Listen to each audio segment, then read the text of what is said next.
પછી છેલ્લે કૃષ્ણ, તો એ પણ આપણને શેનું પ્રાધાન્ય બતાવે છે? વચન.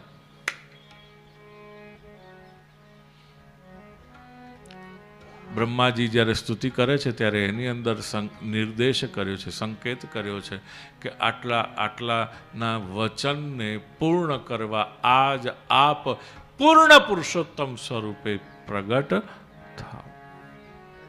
સત્યવ્રતમ સત્યપરં ત્રિસત્યં સત્યસ્ય યોનિં નિહિતં ચ સત્યે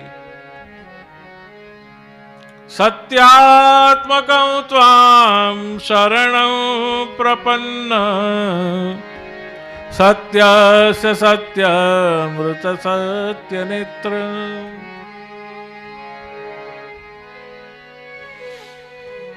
વચન